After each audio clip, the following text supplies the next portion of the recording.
Good evening, my name is Yvonne Davis. I am a West Texas A&M nursing graduate student. I am here today to do a head-to-toe assessment on a 52-year-old individual who came to the clinic today for a well exam.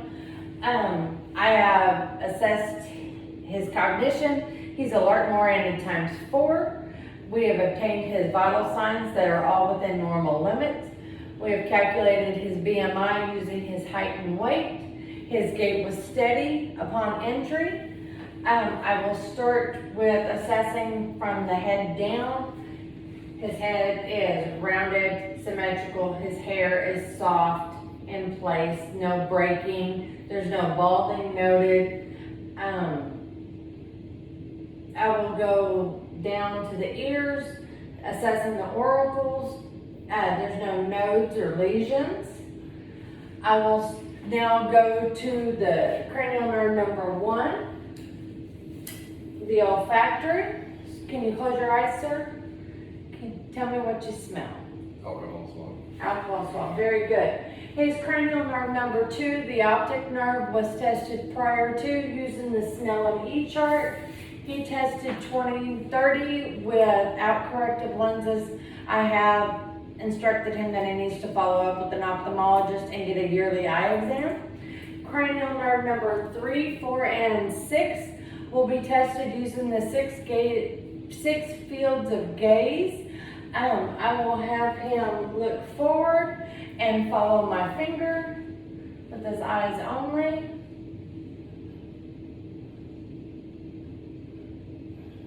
Okay. I will now check for pupil response with my pen light. I need you to look straight ahead, sir. Consensual and direct, direct and consensual. I'm also monitoring for any nystagmus, eye jerking movements. His pupils are both 2 and reactive. I will now go to cranial nerve number 5, the trigeminal. I'm going to be testing for sharp and dull sensation on his face. If you will close your eyes, sir, I'm going to rub this Q-tip across your face. I need you to tell me if you feel sharp or dull. Sharp. Dull. Sharp. All right, very good, sir. Now I'm going to test cranial nerve number 9, 10, and 12, the glossopharyngeal, the vagus, and the hypoglossal. For the glossopharyngeal, I'm going to have the patient open his mouth, say ah. I will also check for a gag reflex while I'm there. For the vagus, I'll be looking for the hard and soft palate. I'll also be assessing the uvula, making sure that it rises and falls and is staying midline. Hypoglossal, I will be looking for the tongue movement.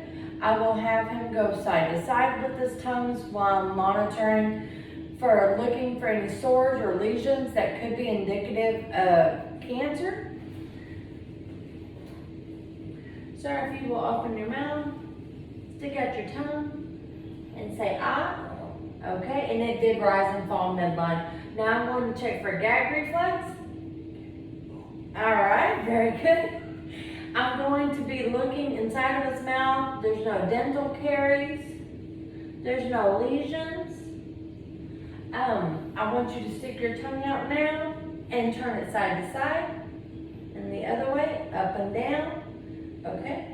And one more time, I want to open your mouth. Okay. Soft and hard palate are intact. I'm going to now do cranial nerve number 8. The vestibular, it's the whisper test, so I'm going to come to the side and I'm going to have him repeat a number that I'm saying. 66. Very good. And on this side, 33. very good. And now the last cranial nerve is number 11. It's a spinal accessory. I'm going to have him shrug his shoulders up and down. Very good. Making sure all of it's intact. And the last one will be cranial nerve number 7, his facial nerve. I want you to raise your eyebrows, down, puff out your cheeks, smile. All right, there we go, sir.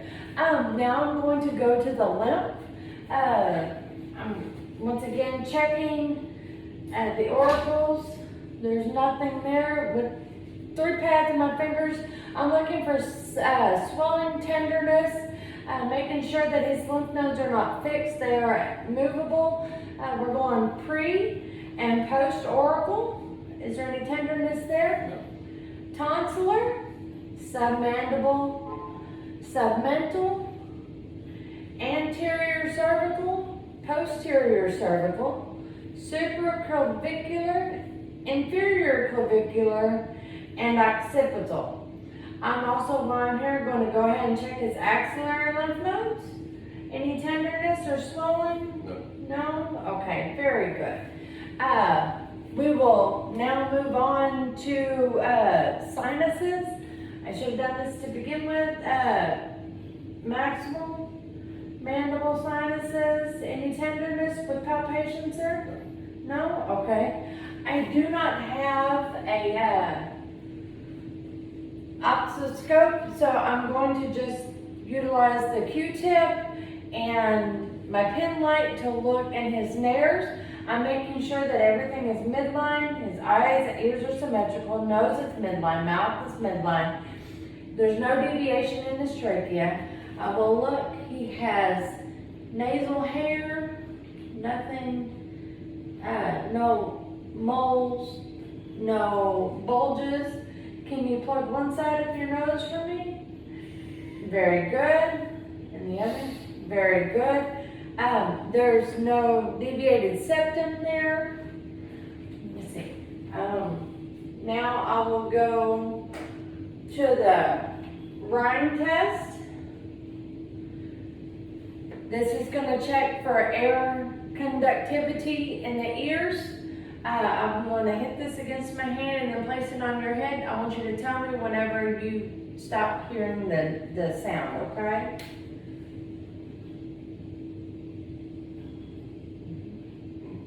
Okay. And then I'm going to also do behind his ears, check for the auricles. Tell me when you stop hearing it. Yep. And again. Okay. And the other ear. And again. Okay. And that is conducive that they're both the same length. So now I'm going to go through and I'm going to check the lungs. I'm going to do the anterior chest. I'm feeling for any crepitus, any tenderness, nodes. Not feeling anything.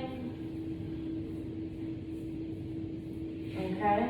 Now I'm going to percuss. I'm going to check for dullness.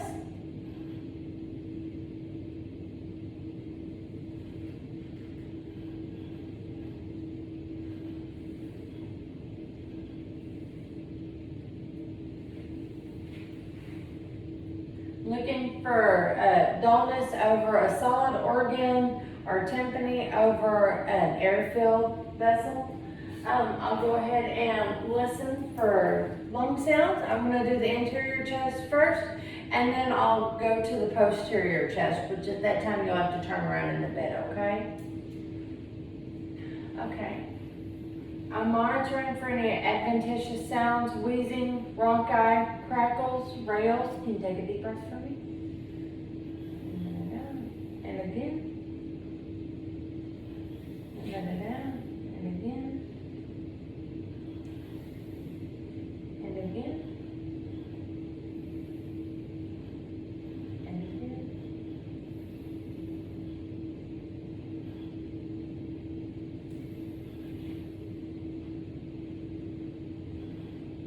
Okay. All that is clear to auscultate. Now if I have you turn around in the bed, sir.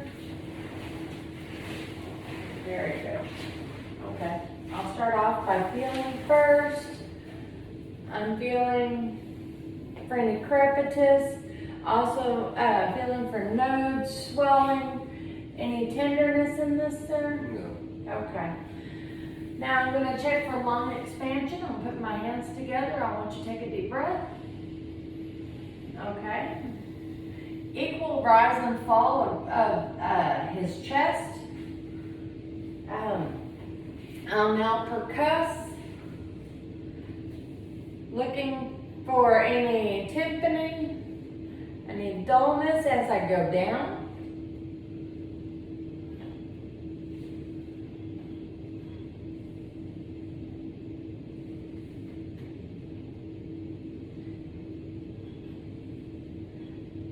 Okay. Now I'm going to percuss all the lung fields. Again, looking for any wheezing, bronchi, crackles, rails. Take a deep breath, sir. Okay. And again.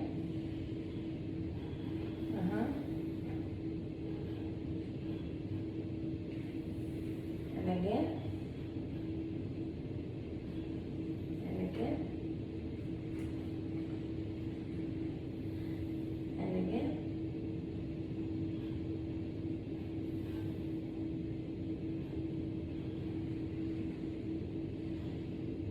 Okay. And now I'm going to test for bronchophy and egophy. So I'm going to have him say 99 in the upper chest while I'm listening over and over, and then E in the lower. I'm looking to, here's double sounds. Okay, if you can say 99 for me. 99. And again. 99. And again. 99. And again. 99. And again. 99. And again. 99. Okay, now if you'll say E for me. E.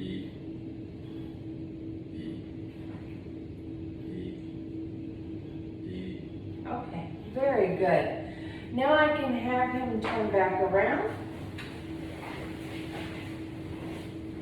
Now I'm going to move on to the cardiovascular exam. So, once again, I'm feeling for any crepitus, any tenderness. No pain, sir? Have you ever had anything like palpitations, chest pain, shortness of breath? No? Okay. I'm going to look at his JVD. I want him to turn his head. Okay. And I'm looking and I can feel his carotid artery on both sides. Okay. Now I'm going to listen to this with the bell of my stethoscope. I'm monitoring for any bruit or swooshing noise. Turn your head, sir. And hold. Pulse is regular, 2+, and again. Very good. Okay. While I'm here, I'm going to start with my cardiovascular and check my temporal pulses. They are 2+. Good. I've done the JVD already. I've also monitored trachea and midline. Now I'm going to go through and I'm going to listen to the apical pulse. It is second intercostal space to the right of the clavicle, sternum. Sorry. I'm listening here, the apical. Second intercostal space to the left will be pulmonic. The third intercostal is tricuspid. The fourth intercostal is the Erb's point. The fifth intercostal apex of the heart is the mitral valve. I need you to lean forward some for me, sir. A straight chest and lean forward. There we go. I'm monitoring for that PMI. You can hear the S1, S2 real good right here. Okay. All right. Now I'm going to check for pulses. I'm going to palpate his pulses. I got brachial,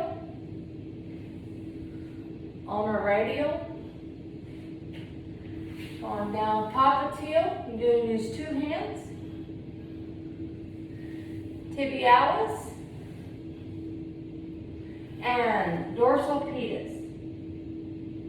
Okay, and I'll do it on this side as well. Brachial, ulnar radial, popliteal, tibialis, and dorsal pedis. Very good. All 2+ and normal. Let me see.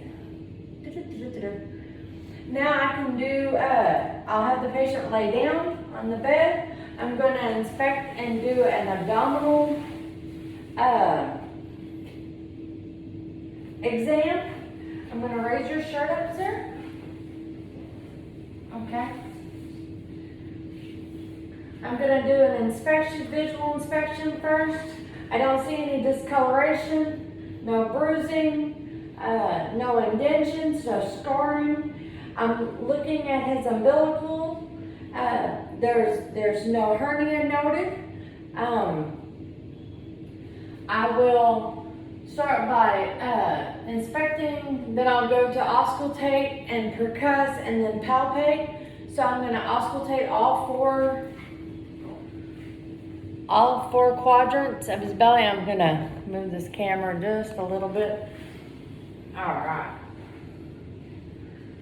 So after I've inspected, I'm going to auscultate the right upper quad,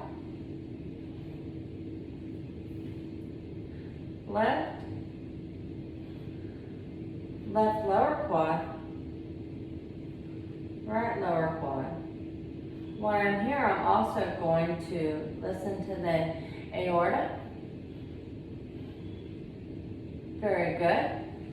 Valves are normal times 4 quads.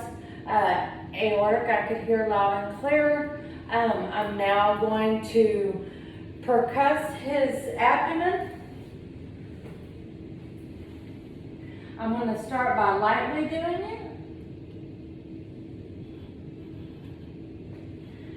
I'm looking for tympani.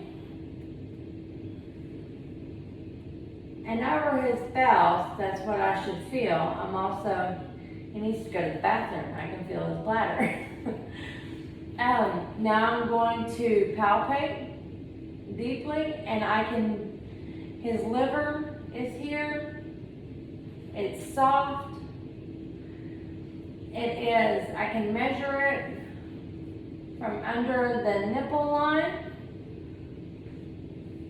to the right of the umbilical, approximately 3 centimeters. Okay. Any pain with this, sir?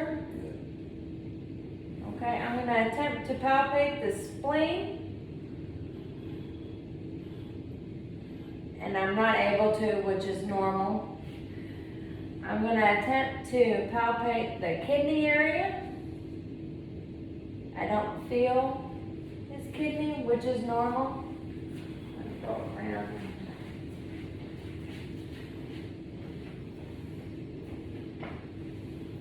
And palpate the right kidney, which I cannot, which is normal. Okay. Again, noting there's no bruising, discoloration, no hernia noted. While I'm here and I've got the patient laying down, I'm going to check his femoral pulses. Okay, sir.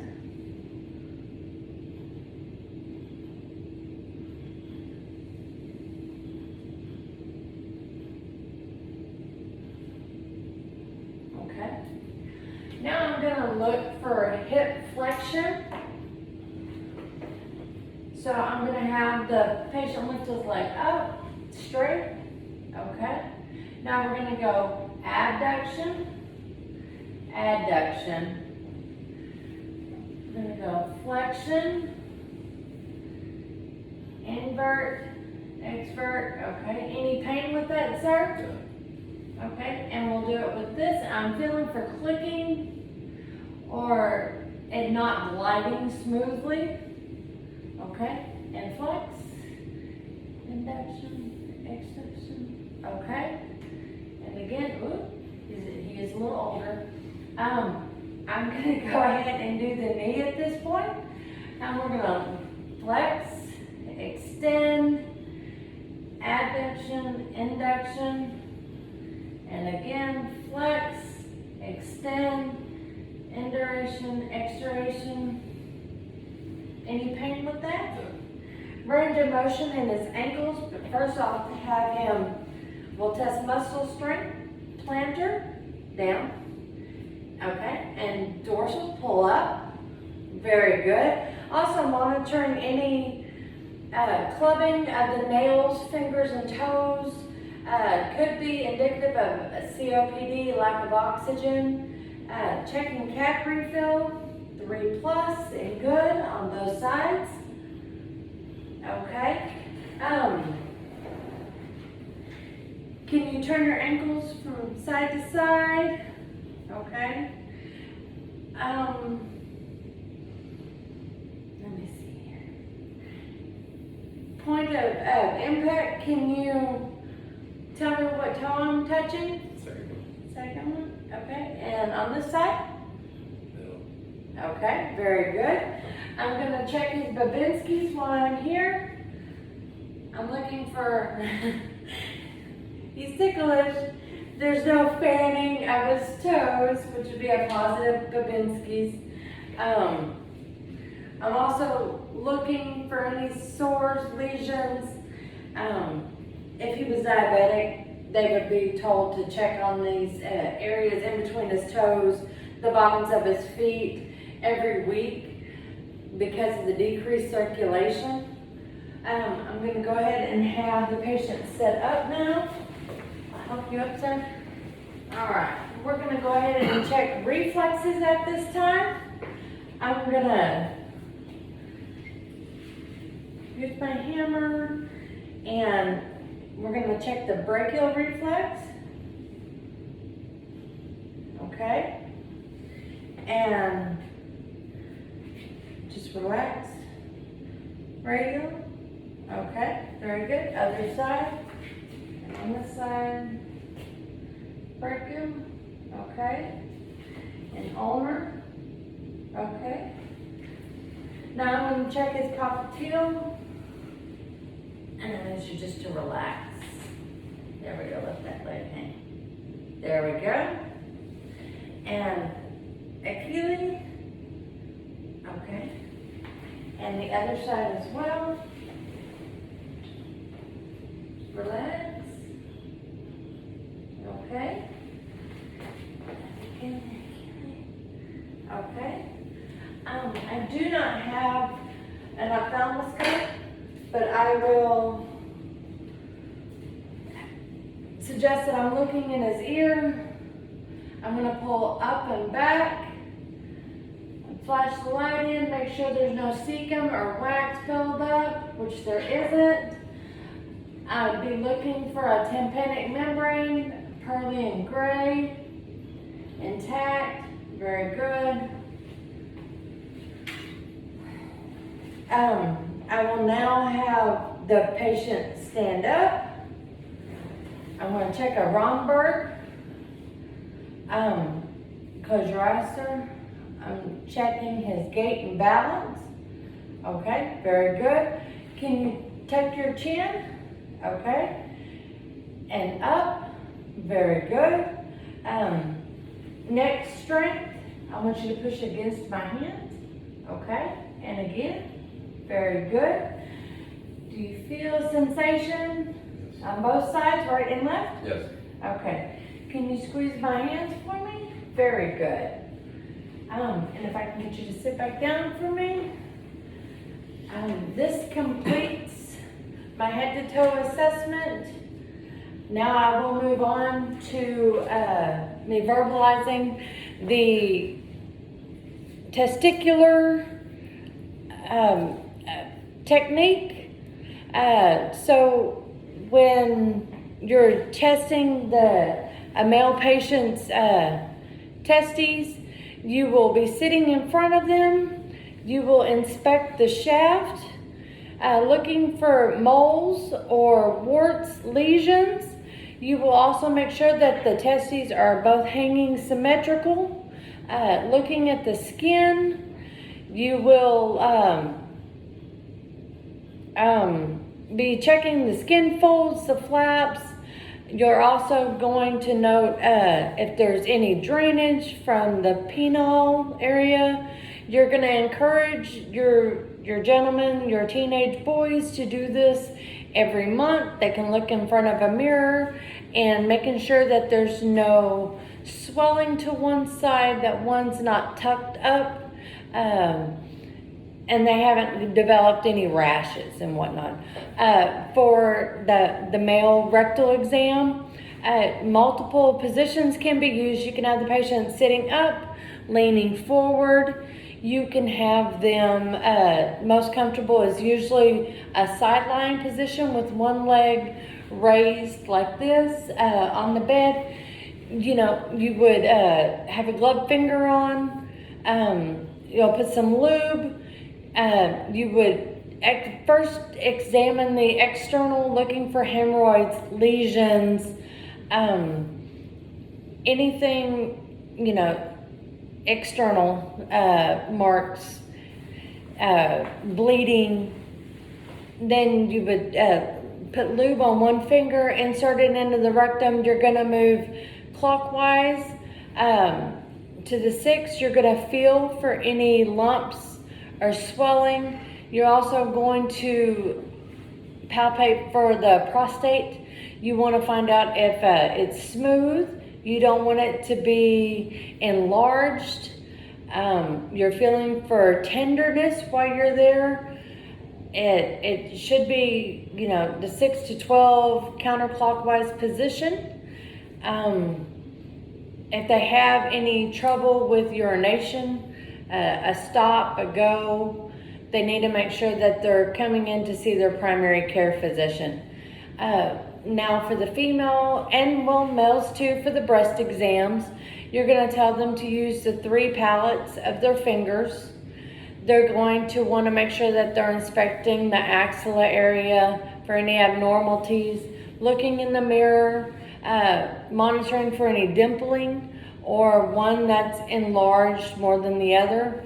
You will have them rotate down, going a side to side is typically what they suggest. You're wanting to make sure that they're going around the areola and the nipple, looking for any lesions, any discharge from the nipple that's abnormal unless they're pre or post-pregnant delivery. You're looking for tenderness, swelling.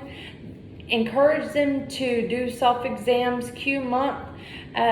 It's also suggested during shower times where they can raise their arm and really expose this whole area. Tenderness on one side or the other, enlargement, dimpling, those are all indicative of needing a mammogram, which should be done every year after the age of 40. The pap smear is done every year.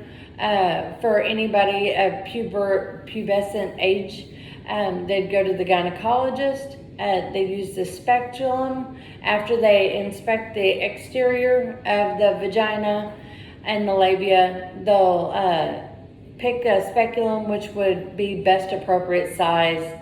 Using lubrication, you gently push the speculum into the vagina, looking for pinkness. You want to see any discoloration, any lesions. After removing the speculum, then you will insert your fingers, feeling around any lumps, swelling, anything out of the ordinary.